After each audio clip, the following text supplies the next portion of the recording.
Diabetes है type 2, उनके लिए एक नई रिसर्च आई है, उसके बारे में बताइए। लगभग हर पांचवा या छठा भारत का जो नागरिक है वो इससे ग्रसित है। विश्व में हम नंबर 2 में गिने जाते हैं डायबिटीज़ आफ्टर चाइना। सबसे बड़ी बात यह है कि भारतवर्ष में लगभग करोड़ों लोग ऐसे हैं जिनको ये मालूम ही नहीं है कि वो डायबिटिक हैं। जो टाइप 2 डायबिटीज़ वाले हैं उनका ब्लड प्रेशर भी हाई चला जाता है और उनको हार्ट की भी समस्या इजीली हो जाती है। नमस्कार, D5 चैनल हिंदी देख रहे दर्शकों का मैं वंदना स्वागत करती हूं। आज एक बार फिर हम जुड़े हुए हैं homeopathic expert doctor H.K. Kharbanda ji से। डॉक्टर खरबंदा, आपका बहुत बहुत स्वागत है हमारे इस प्रोग्राम में। धन्यवाद वंदना जी, नमस्कार सभी को। डॉक्टर खरबंदा, हाल ही में जिनको डायबिटीज है टाइप 2, उनके लिए एक नई रिसर्च आई है, उसके बारे में बताइए। बहुत अच्छा सवाल है वंदना जी। टाइप 2 देखिए, लगभग हर पांचवा या छठा भारत का जो नागरिक है वो इससे ग्रसित है और विश्व में हम नंबर 2 में गिने जाते हैं डायबिटीज़ आफ्टर चाइना। तो भारत विश्व की कैपिटल बनने जा रहा है डायबिटीज़ की जब हम बात करें, और प्री डायबिटिक भी बहुत बड़ा नंबर है भारतवर्ष में। और सबसे बड़ी बात यह है कि भारतवर्ष में लगभग करोड़ों लोग ऐसे हैं जिनको ये मालूम ही नहीं है कि वो डायबिटिक हैं। हमारे यहाँ स्क्रीनिंग का रिवाज नहीं है। लोग जब तक कोई ऐसी बीमारी न हो, जब वो तीव्र पेन में हो या उनको कोई विजिबल चेंज दिखे, वो डॉक्टर के पास जाते ही नहीं है। तो सारी बातों की वजह से इसमें जो नई रिसर्च आई है वो टाइप 2 डायबिटीज़ और ब्लड प्रेशर और ओबीज, ये तीनों आपस में कोरिलेटेड है। जो टाइप 2 डायबिटीज़ वाले हैं उनका ब्लड प्रेशर भी हाई चला जाता है और उनको हार्ट की भी समस्या इजीली हो जाती है। तो इसलिए मैं इनको इकट्ठा ही ले रहा हूँ। हालांकि जो रिसर्च हुई है उसमें टिपिकल एक ग्रुप ऑफ पर्सन्स लिए गए, 2 ग्रुप लिए गए। एक ग्रुप को सेम एक्सरसाइज सुबह करवाई गई, एक ग्रुप को सेम एक्सरसाइज दोपहर को करवाई गई। दोपहर को तेज गति से एक्सरसाइज करा गई। ये बात नोट करने वाली है वंदना जी। तेज गति में उनको लिबर्टी दी गई, या वो साइकिल चलाएं, या वो ट्रेडमिल है, या जॉगिंग कर लें, या तेज गति से चलें। तेज गति से चलने का मतलब होता है लगभग 120 कदम 1 मिनट में। तो ये एक्सरसाइज उनको दोपहर को करवाई गई। तो दोपहर के कराने से, और ये खासकर वो ग्रुप टारगेट किया गया जो लोग देर रात तक काम करते हैं और सुबह देर से उठते हैं। तो सुबह देर से उठते हैं तो सुबह एक्सरसाइज कर ही नहीं पाते वो। और आजकल आईटी सेक्टर वाले लगभग कमोबेश इसी हालत में भारत में भी लोग ऐसे ही चल रहे हैं। और कई भारत में कॉल सेंटर्स ऐसे हैं जो विदेशों के टाइमिंग के अकॉर्डिंगली चलते हैं, तो वो पूरी रात काम करते हैं। तो नाइट शिफ्ट में बहुत, अब भारत का जो नया यूथ है वो काफ़ी संख्या इस तरह का काम करती है, जो जिसमें रात भर जागना पड़ता है और फिर सुबह लेट उठते हैं। तो लेट उठने वालों में जब दोपहर में एक्सरसाइज करा गई तो उनका जो रात को वो लेट खाना खाते हैं वो हजम करने में, उनका जो कार्बोहाइड्रेट रिलीज करने में वो वहाँ फ़ायदा मिला। इस वजह से उनका जो शुगर लेवल था वो रात को बढ़ा नहीं, वो कंट्रोल्ड रहा। तो ये जो रिसर्च है उससे ये मैसेज मिला है कि तेज गति से अगर हम चलते हैं, तेज गति की अगर एक्सरसाइज करते हैं, और ख़ासकर दोपहर, तो मैं ऐसा नहीं करता कि आप सुबह की एक्सरसाइज बंद कर दें। सुबह की एक्सरसाइज भी करें, लेकिन दोपहर को खाने से पहले तेज गति की अगर आप एक्सरसाइज कर लें तो आप अपने डायबिटीज़ को बड़ी आसानी से कंट्रोल कर पाएंगे, टाइप 2 डायबिटीज़ वाले और प्री डायबिटिक। जिनको हार्ट की प्रॉब्लम होती है वो तो ये नहीं कर पाएंगे। जी नहीं वंदना जी, ऐसा नहीं है। हार्ट वाले मरीज अपने डॉक्टर की सलाह, जिनको ऑलरेडी एक अटैक आ चुका है या जिनको एंजाइना है, या कुछ सिर्फ केवल हार्ट के 10 या 20% मरीज ऐसे होंगे जो ये तेज नहीं चल पाएंगे।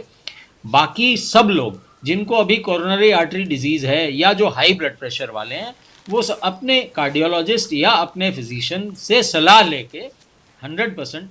और ये स्टेमिना की बात है वंदना जी, ऐसा नहीं है कि आप नहीं कर पाएंगे। इसमें यही है कि शुरुआत 2 मिनट से कीजिए। पहले अपने डॉक्टर की सलाह लीजिए कि क्या मैं तेज़ चल सकता हूँ। अगर वो हाँ करते हैं तो आप 2 मिनट से शुरुआत कीजिए और रोज़ाना 2-2 मिनट बढ़ाते रहिए। अपना स्टेमिना बढ़ाएंगे।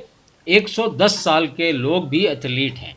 हम एग्जाम्पल 1-2 हैं हमारे पास, 100 साल की उम्र में मानकौर हैं जो 100 प्लस और 90 प्लस उन्होंने दौड़ना शुरू किया था। तो ऐसा कुछ नहीं है कि आप 100 के बाद आप मैराथन नहीं दौड़ सकते या तेज नहीं चल सकते। क्या अस्थमैटिक लोगों को भी ये करना चाहिए? देखिए, अगर अस्थमैटिक लोगों को मैं इसकी सलाह नहीं दूंगा, लेकिन अगर उनको अस्थमा भी है और टाइप 2 डायबिटीज़ भी है तो वो अपने फिजिशियन से, आपका पीक फ्लो मीटर से हम आपका अस्थमा का लेवल चेक करेंगे, टीएमटी करके आपके हार्ट की कंडीशन ठीक देखेंगे, उसके बाद हम आपको सलाह दे देंगे कि आप ये कर सकते हैं या नहीं कर सकते। जो रात को देर तक जागकर काम करते हैं उनको आप क्या सलाह देना चाहेंगे कि क्या खाना पीना चाहिए और क्या नहीं खाना पीना चाहिए? देखिए, हमारे शरीर में एक बायोलॉजिकल क्लॉक है।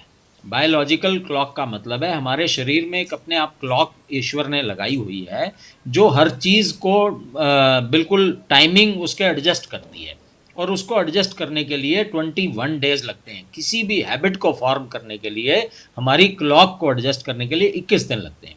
अगर हम कोई काम दिन में एक टाइम पे 21 दिन करेंगे तो 22वें दिन वो शरीर अपने आप उसको अडाप्ट कर लेगा। अगर आप सुबह 5 बजे लगातार उठते हैं 21 दिन अगर आप उठ गए तो 22वें दिन आपको अलार्म की ज़रूरत नहीं पड़ेगी। तो एक ही मेरा ये सजेशन है, आप अपनी क्लॉक को एडजस्ट करें। अगर नाइट ड्यूटी आपको लगता है लगातार करनी पड़ रही है तो ये आपकी मजबूरी बन जाएगी, तो कोशिश करें आप नाइट पे ही रहें। बार बार शिफ्ट चेंज से मुश्किल आती है, उसमें बायोलॉजिकल क्लॉक डिस्टर्ब हो जाती है, आपका मेटाबॉलिज्म खराब हो जाएगा और आपका क्लॉक की एडजस्टमेंट खराब हो जाएगी। तो इन लोगों को क्या सलाह है? इन लोगों को ये सलाह है आप हल्के खाने पे रहें, लिक्विड्स पे रहें, सेमी सॉलिड पे रहें, सैलड्स पे रहें, फ्रूट्स पे रहें, ताकि शरीर को बहुत ज़्यादा डाइजेशन पे ध्यान ना देना पड़े। हाँ, एक बात और, कहीं रात जागने के चक्कर में कॉफ़ी और चाय बहुत ज़्यादा ना पिए, वो नुकसान करेगी। कोई भी किसी भी तरह का कैफ़ीन या अल्कोहल से दूर रहें और ये फ्लूइड प्रचुर मात्रा में लें और सैलड्स और फ्रूट्स और हल्की डाइट पे रहें। ग्रेन, अनाज, चीनी और दूध के प्रोडक्ट से दूर, हैवी फूड न खाएं। ऐसा ना करें रात को भूख लगी है और आप मंचिंग करने लग जाएं, बिल्कुल नहीं। आप फ्रूट जितना मर्जी खाएं, आप सलाद जितना मर्जी खाएं, सब्जियों का सूप जितना मर्जी पिएं, फ्रेश जूस जितना मर्जी पिएं। आप अपनी डाइट को ऐसा ले लें कि आपको ये शरीर सिर्फ डाइजेशन में ना लग जाए, अपनी रिपेयर भी करे। शुगर के पेशेंट को कहा जाता है कि हर 2 घंटे बाद कुछ ना कुछ खाना चाहिए, इसमें कितनी सच्चाई है? देखिए, जिनकी शुगर कंट्रोल, कई बार हमारी क्या होता है कि हम दवाई पे होते हैं और ये हाइपोग्लाइसीमिया के अटैक आते हैं।